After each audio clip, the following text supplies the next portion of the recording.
So we are all familiar with the Clone Wars, the struggle in between the Galactic Republic and the Confederacy of Independent Systems that took place about 20 years before the events of A New Hope. But I figured today we could take a more strategic look at the war and how it played out, and really what it was like for both factions in a sort of grand scale. I'm Colin, and this is Sci-Fi Deep Dive.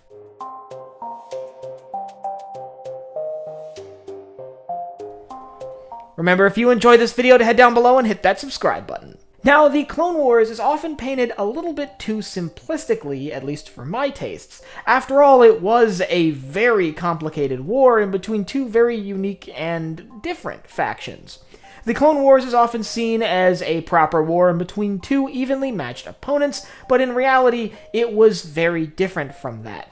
One faction was clearly on the back foot and on the defensive for most of the conflict, and I figured today we could take a look at exactly how they ended up in that situation and why it panned out the way it did. So let's just jump right in with sort of the overarching cause of the war. Put far too simply, is that the war started when the Confederacy of Independent Systems, a group of systems mostly clustered in the Outer Rim, declared independence from the Republic. So technically, the Clone Wars is just another civil war. It opened with the Battle of Geonosis and ultimately stretched all the way till the Battle of Utapau and the shutdown order being delivered to the droid forces during the Outer Rim sieges, almost 2.5 years later. But before we move on any further from that, we have to talk about territory.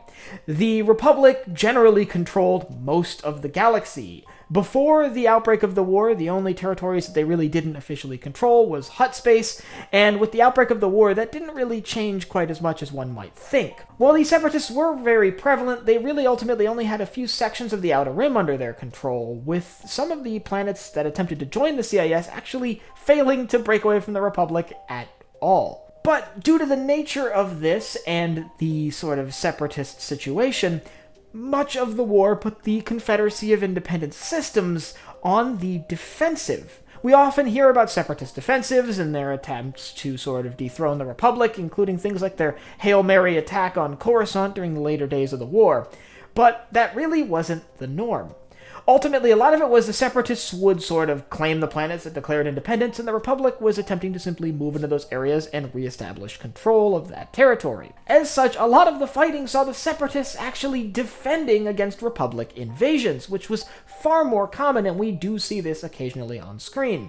Places like Felucia, for example, where the world seemed to sway towards the Separatists before the Republic swept in and fought a brutal battle that lasted basically the entire duration of the conflict to attempt to regain control of that planet. Another more ideal example of this is the Battle of Umbara, where the Separatists basically gained control through the local government, and the Republic carried out a full-scale invasion, fighting not only Separatist forces on the planet, but the locals as well, where the Umbarans basically stood up against the advance of the Republic. And this basically characterized most of the battles of the conflict, but really not the ones we get to see on screen. And I think that boils down to the fact that the Clone Wars really wanted to paint a Republic good, Separatist bad picture, which is totally fair and totally justifiable. The Separatists were still in practice a military dictatorship, and thus it was easier to point to the situations where the Separatists were on the offensive. They were the invaders, the bad guys. So you could look at battles like Ryloth, where the Separatists attempted to take a planet that was allied with the Republic due to its strategic location, or the Battle of Camino, where they attempted to cut off the Republic's source of their clone army. Both of these battles were some of the very rare examples of Separatist forces going on the offensive in an attempt to neutralize Republic sort of strategic assets. But these Separatist offensives weren't completely absent from the conflict, and as a result, you end up with a situation where both populations feel like they're on the defensive. In fact, there was a general fear in the Republic's population that the Separatists would break out from their territory and invade the rest of the galaxy, something that they were likely, at least logistically, incapable of doing. Meanwhile, the Separatists had a very reasonable fear that the Republic would break through their defensive lines and carry out an invasion of the Outer Rim territories that had managed to secede, which ultimately did kind of happen with the Outer Rim sieges. All in all, this just comes down to the territory and power balance.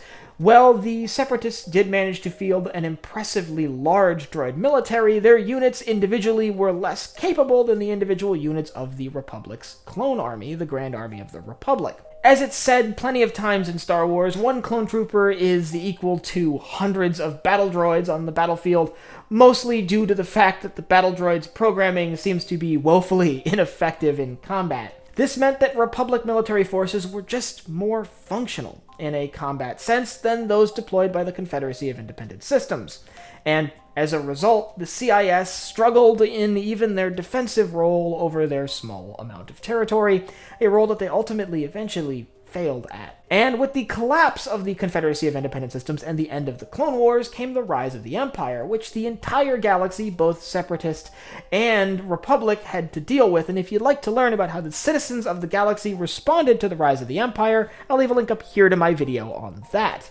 And I'd like you to let me know down in the comments whether you think that one clone trooper equaling 100 battle droids is actually accurate. Do you think there really is that big of a difference in the quality of soldiers, or do you think that's just Republic propaganda and I should stop saying that? And if you have anything else you'd like to see me cover in Star Wars, leave it down below in the comments as well. Last but not least, if you enjoyed this video, head down below, hit the like button, the subscribe button, and the bell icon so you get notified when I upload new videos. So for Sci-Fi Deep Dive, I'm Colin, and I will see you next time.